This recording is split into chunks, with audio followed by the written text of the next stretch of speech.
On the 5th of February 1985, a baby boy was born to Maria Dolores dos Santos Aveiro and Jose Dines Aveiro. They were simple people, making their way through life as a cook and a gardener in Santo Antonio, Funchal. This small town is located on the island of Madeira, Portugal, overlooking the ocean.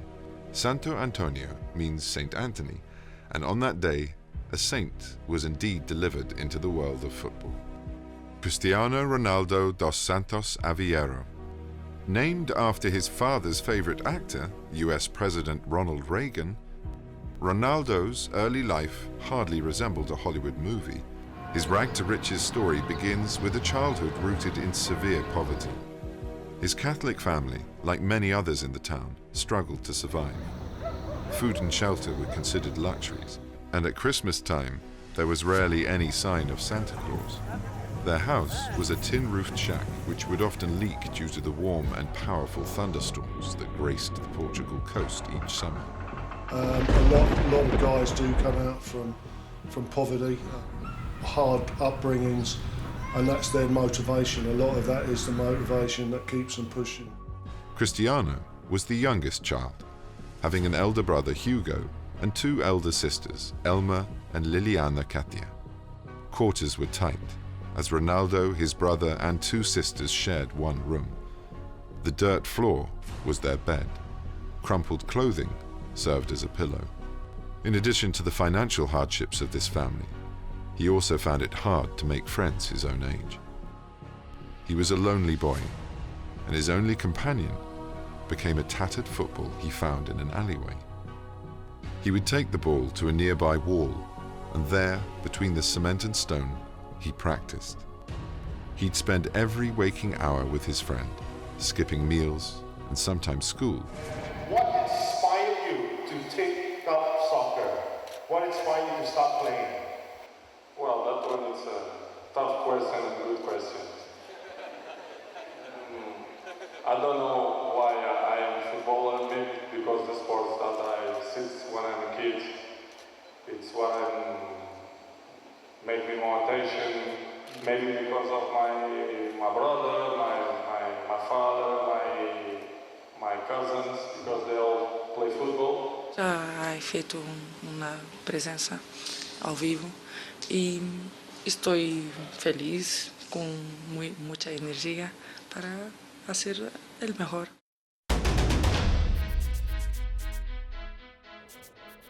Ronaldo's childhood mirrored that of another football great, Edison Arantes do Nascimento. You probably know him simply as Pelé. Before becoming a three-time champion at the World Cup and scoring over 1,300 goals, Pelé's career started with an old sock stuffed with rags. His father, a minor league footballer, taught Pelé, and with his unmatched dedication, he flourished. Pelé would become the youngest player ever to win the World Cup at just 17 years old, scoring 6 goals for Brazil.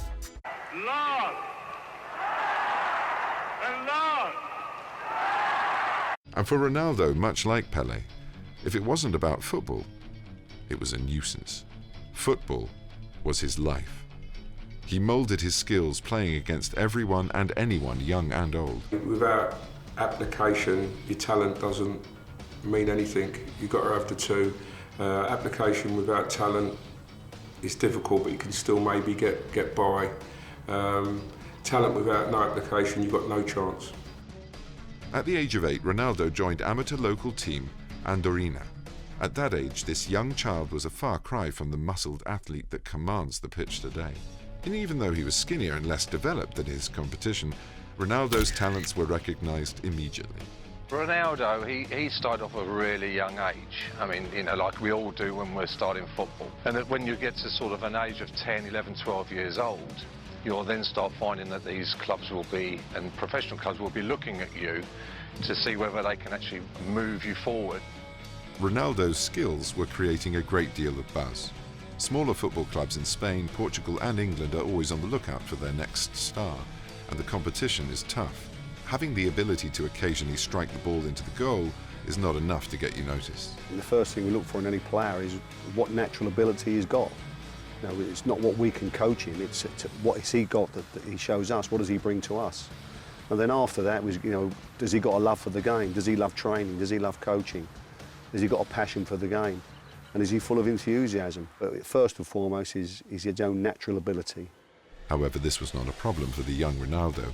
At just 12 years of age, he moved 600 miles from his poor, small town to the city of Lisbon, where he had an offer from Sporting. He had the opportunity then to move to a sizable, very big club in Portugal, which then allowed him, with his family, to progress and push him forward. That's where you need the support to actually move forward with your career. Though he continued to turn heads, the transition was not easy for Cristiano. It's hard now to imagine this player ever had a problem with popularity. But way before the fancy cars, expensive clothes and supermodel girlfriends, Ronaldo was alone. Miles from home, in a strange city, school was a struggle and his only redemption came on the pitch. Constantly bullied by classmates for his Madrid accent and forced to be alone, he lost faith in his education and teachers. It reached a boiling point at 14 when Ronaldo threw a chair at an instructor. He was expelled. This was not an issue in his mother's eyes. As his biggest ally, Ronaldo's mother rallied around her youngest son. She supported his aspiring football career with gusto, and with his family's backing, Ronaldo continued his meteoric rise into the upper echelons of the beautiful game. That's what it's all about, it's dedication. Keep working, and you haven't got to be too old or too young, just keep working at your physique. We've constantly got to be trying to bring players into the first team squad. So the pressure's there every year to sort of make sure that the quality is good enough. But the next year, Ronaldo was dealt another difficult card. He was diagnosed with a racing heart condition. Surgical ablation, which is relatively new from a minimally invasive standpoint, involves also making burn lesions on the outside of the heart and also getting rid of that left atrial appendage, which is a little portion of the heart where the clot forms that then often can fire off to the body. Thankfully for us, his mother opted to let Ronaldo have the operation, and the rest, as they say, is history. Better than new, the stars aligned for the young phenomenon on August the 12th, 2003. 17 years old and already a prime target among football scouts, Cristiano Ronaldo and Sporting faced off against football giant Manchester United. Old Trafford's a far cry from the dirt pitches of Madeira, Portugal, and the Red Devils of football icons. Undaunted in front of the legendary coach Sir Alex Ferguson and giving the performance of a lifetime, Sporting won 3-1, and Ronaldo was the only thing that anyone could talk about. Manchester United was, for me, I think that was his stepping stone to move his career much more forward, and saw something there in a player that really could progress and become something big. And of course, we all know as today that's what was the case. Ironically, it wasn't the assistant coaches who had the idea to sign Ronaldo to Manchester United, it was the players. On the way home from the match, a few of his would-be teammates convinced Ferguson that Ronaldo should be on their side. But other clubs had taken notice of the teenage phenomenon. Ronaldo's path to Manchester United was almost derailed by Arsenal's manager Arsene Wenger. In fact, Ronaldo was so close to signing with the Gunners, Wenger gave Ronaldo his own number 9 jersey. But Ferguson was able to snatch the Portuguese star. I remember he came as a 17-year-old lad and really developed himself here as a great footballer. So I think we're proud of that. Never one to mince his words, Ferguson was a visionary who led one of the world's best football clubs for over 2 decades. He brought home 38 trophies, including 13 Premier League titles. The training session, intensity, expectation, the level of concentration will always manifest itself on a Saturday. He's had an amazing career, one that many managers look at and want to achieve what he's achieved. I owe him a lot as a manager for the way he brought me into Manchester United, and then he groomed me into a player that went on to win 19 trophies. Upon his arrival, it was requested that Ronaldo wear a special jersey. Cristiano Ronaldo would don the heavily weighted number 7.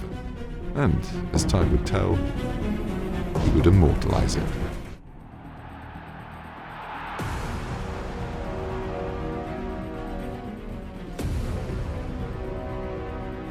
So you're looking for a father figure to look after you and take you under your wings, and you as a player would need to trust that particular person, and that's obviously what happened. And when you've got a manager like Sir Alex Ferguson and the backroom staff and the players, of course, help him to settle, that will allow him then to freely play his football. Ronaldo signed with United for a transfer fee of an extraordinary 15 million euros. You got a manager that had been there for 20 odd years, that had won pretty much, well, everything in the game. Unbelievable success record. I think it's just the way I play.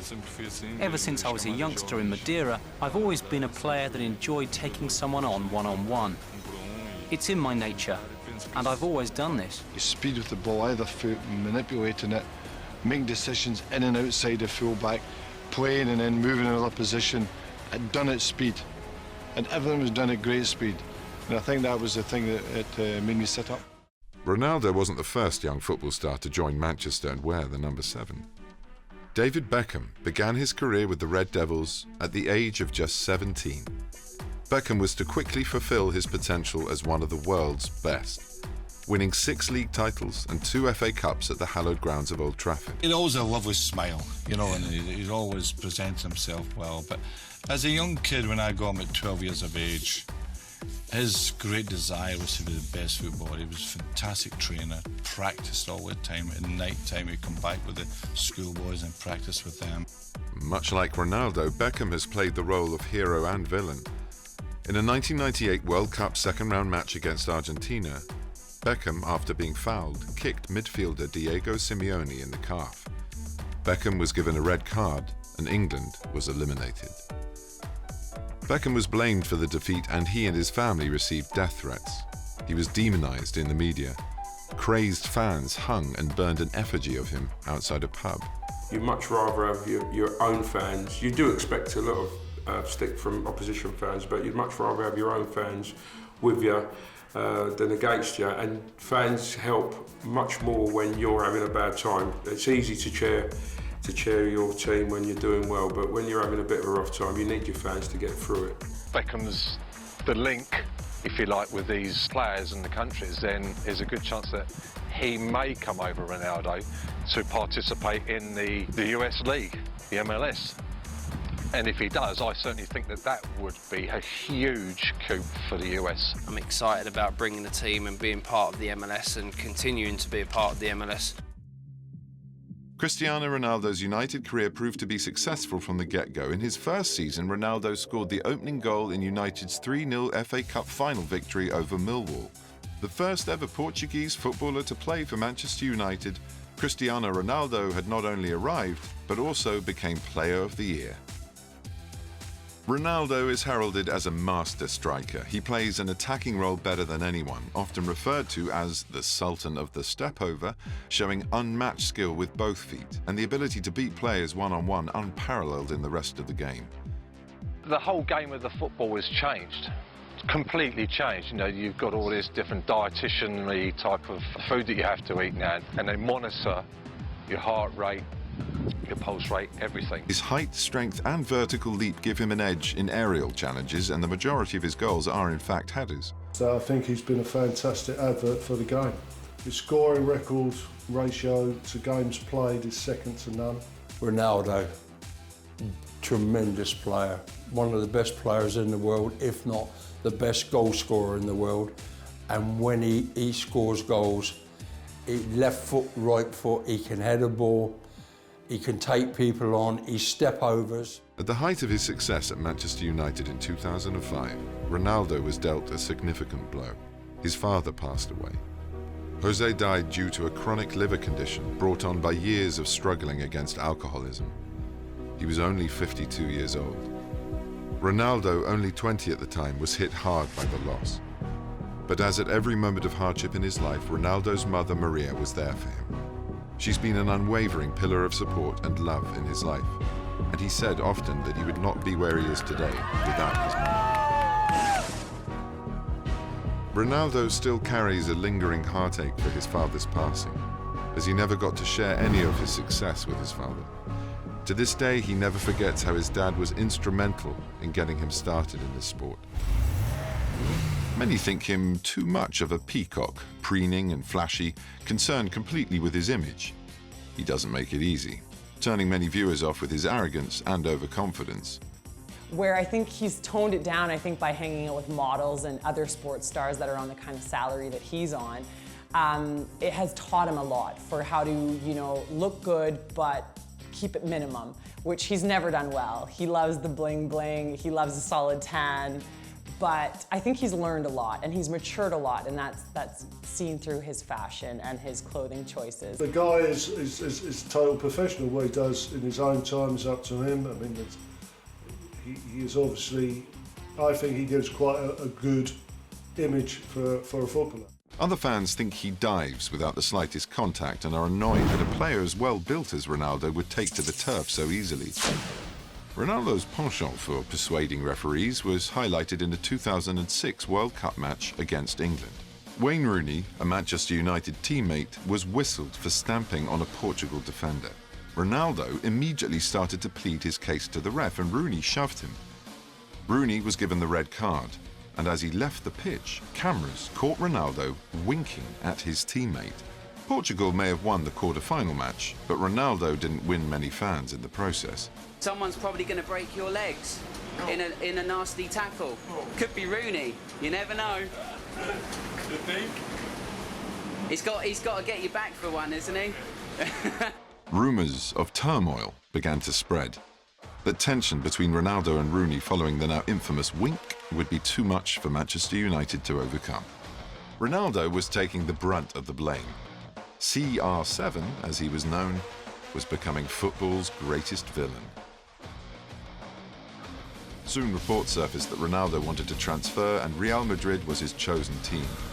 He had to get there by going through Manchester United, and the progression that he made through that club enabled him then to move forward into a Real Madrid team that today is huge, and that's the club that he wanted to go to.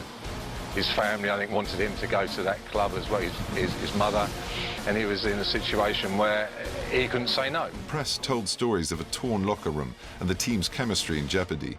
No one could blame Ronaldo if he left. He could have blamed it on the fan reaction, the resentment. He had a built-in excuse, and that the World Cup incident was too much to overcome. But Cristiano Ronaldo rarely takes the easy route. There are things in life that deserve no comment. This is one more of those that will receive no comment. On my part, for obvious reasons. I've always respected all my coaches everywhere I've been, and I always keep the positive things. So I always try to learn something new from them. To talk about people that speak ill of me, well, it's not something that I'm used to. People talk ill of me, especially in Portugal, but I don't spit into the plate that I eat from. Does he understand that? Is that correct? I just try to keep to the positive thing. If you watch the players, the first thing they want to do at the end of the game is go across to their own supporters and thank them. But on the other hand, you've got other clubs where if things aren't working out, then the fans can turn on you very quickly. And that's why he's got as far as he has done today by playing for Real Madrid, because of his arrogance, his professionalism. Ronaldo met manager Sir Alex Ferguson for dinner in Portugal to discuss the situation. Sir Alex is no stranger to handling football superstars and convinced the young striker to stay. A 5-year extension was inked and Ronaldo became the highest paid player in the team's history. They are more or less film stars, movie stars. The amount of money that's poured into the game now has risen their status massively. On the heels of his new 5-year deal, Ronaldo carried the Red Devils to its second of what would be 3 straight English Premier League championships, as well as taking home the UEFA Champions League trophy. No, I just try to do my best all the time, season by season. I try to be better player, better person. I try to learn myself all the time, and I have opportunity to score goals, and I score. One of the gems of Ferguson's legendary career was keeping Ronaldo in a United uniform for as long as he did. Ferguson was known for cultivating talent, as well as clashing with it. Tensions between Ferguson and David Beckham boiled over in 2003, when following a loss to Arsenal in the FA Cup, Ferguson kicked a boot at David Beckham, resulting in the Englishman getting stitches above his eye. David did not have 2 stitches put in his head, he had no stitches. So it was a graze, and it's dealt with the doctor, there's no problem, and we move on. And similar to Beckham, Ronaldo eventually was granted his request to transfer to Real Madrid in 2009. The £80 million transfer fee was a record at that time. I think we have a player in the top of his game. We have a player that left Portugal with an incredible talent, transformed that incredible talent in his time in Manchester. And now, knowing a third coach, I think he achieved his maximum level. He's a fabulous player, and normally these kind of players, they can make a difference. That's until current teammate Gareth Bale joined Madrid, transferring over from Tottenham in the Barclays Premier League. Our guys is doing amazing. We start a little bit, as I say, like with some injuries, some small problems. It's normally because he didn't do the pre-season, and after what's happened with him, a lot of pressure, you know, it's hard. But I think now he's in a good way. He helps us a lot. He's integrated more in the team. The people like him, like the supporters and the players around him. I think it's a fantastic player, and I wish that he can help us to win trophies. Cristiano Ronaldo is, for me, the best player in the world. I think he's a massive factor why I wanted to come here as well. I think the team is full of world-class players, and yeah, there comes no better than him, and it will obviously be an honour. At first, everyone wondered if these two could play together in harmony. It's not difficult for him, but I understand. If you speak with him, you can see that it's very exciting to play, to help the team, to getting better and better. But it's better to leave him alone. Don't make him pressure. Do pressure to another players. Leave him alone, because I'm sure 100% that he's going to do well for the club. He's going to help us a lot, because he's a fantastic player. He's a fantastic boy, and he always wants to learn. And this is the most important. Now, after the first season, the combination of Ronaldo and Bale is proving to be deadly for any opposing team. Cristiano Ronaldo soon became a worldwide phenomenon. He's the most Google-searched athlete across the globe. Millions idolize him, and just as many hate him. He is the ultimate polarizing figure in sports. I think that Ronaldo, coming from a very poor background, has indeed had an effect on his career and on his business decisions.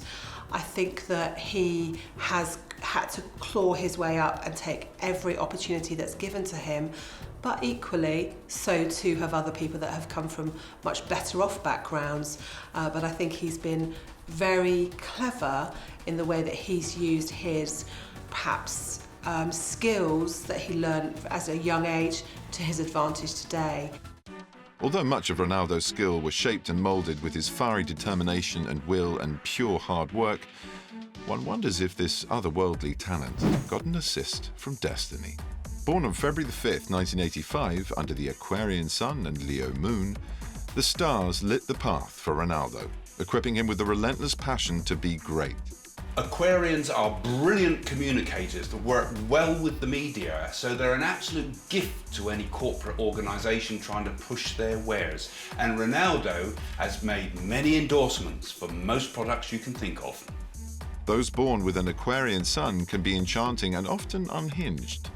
The placement of Mars could tell us that little Cristiano Ronaldo would become a man of action, a self-sufficient born leader. It seems even the cosmos had made it their goal to see Ronaldo armed with all the traits of a superior athletic force. Ronaldo's a really typical Aquarian. He just loves the limelight, and Ronaldo will always want to succeed. He'll always want to be number one, the best.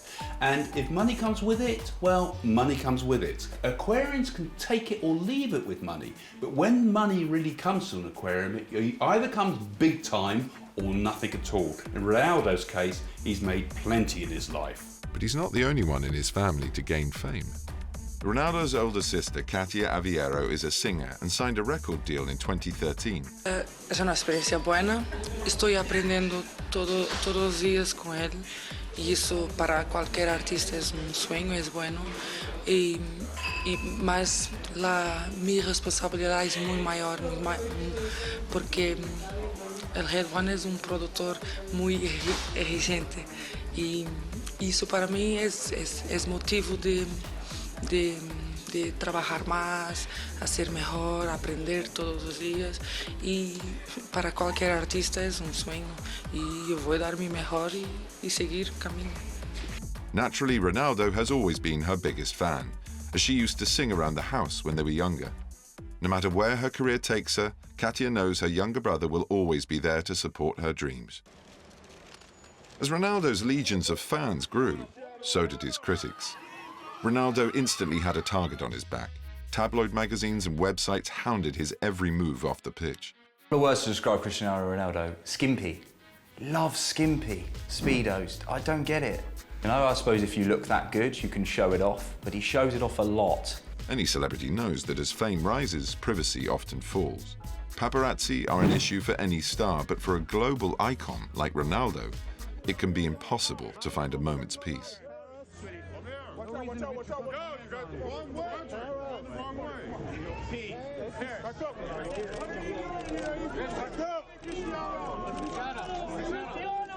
His home is stalked by cameramen and videographers, often provoking him with personal questions. How's your baby? And Ronaldo has clashed with a paparazzo on more than one occasion. It's hard to blame him, considering how much they hawk his every single move.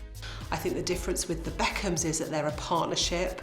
There's one of Ronaldo, there's two Beckhams. They weren't the people that arrived on the scene many years ago. Ronaldo, I think, is equally making that effort, but he comes from a very different culture, a very, very different way of life. However, his salary does allow the striker to outrun the paps. The footballer has some of the fastest and most expensive cars on the planet. Whether he's whipping by in his Bugatti Veyron or cruising in his Rolls-Royce Phantom, he's spent nearly $5 million on his treasured car collection. Cristiano Ronaldo is one of the highest paid sportsmen in the world, so you can imagine he's going to have one of the best collections in the world. I mean, you can start off, he's got Bugatti Veyron, he's got plenty of Lamborghinis, McLarens, Ferraris, Bentleys.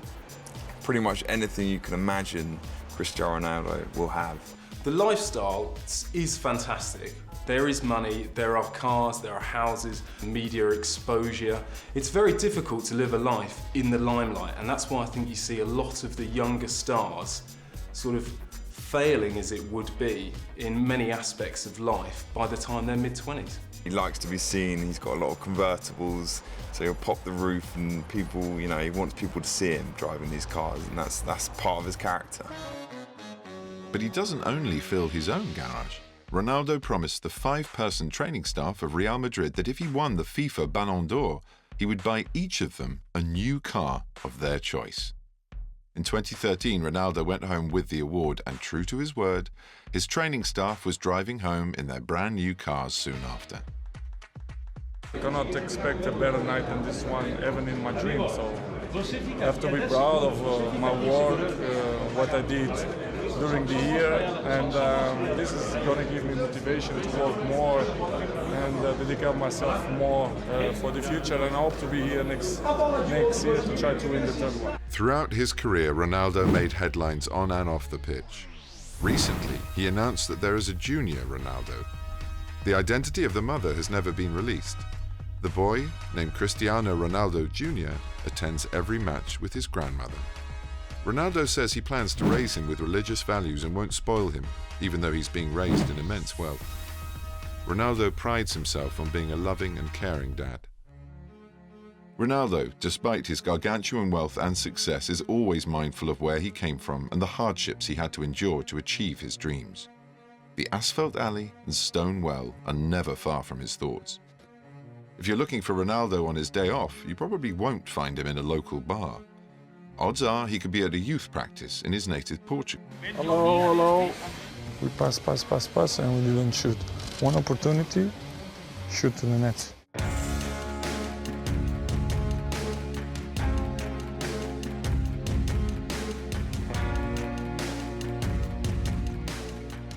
I think they play all in the same place. They have to make the space huge.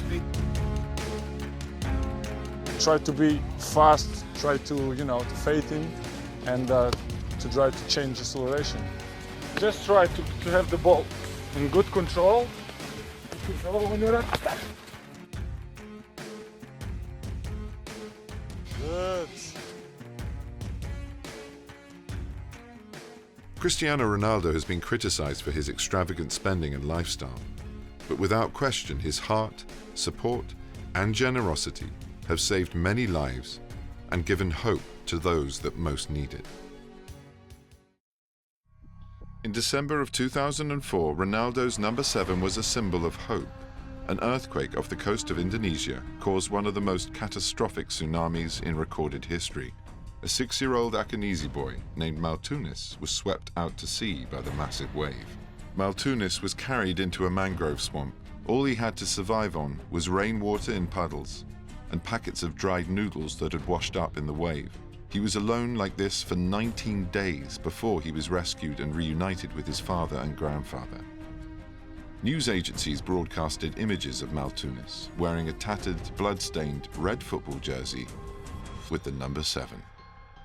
The image of Maltunis in that shirt went viral, as did his story.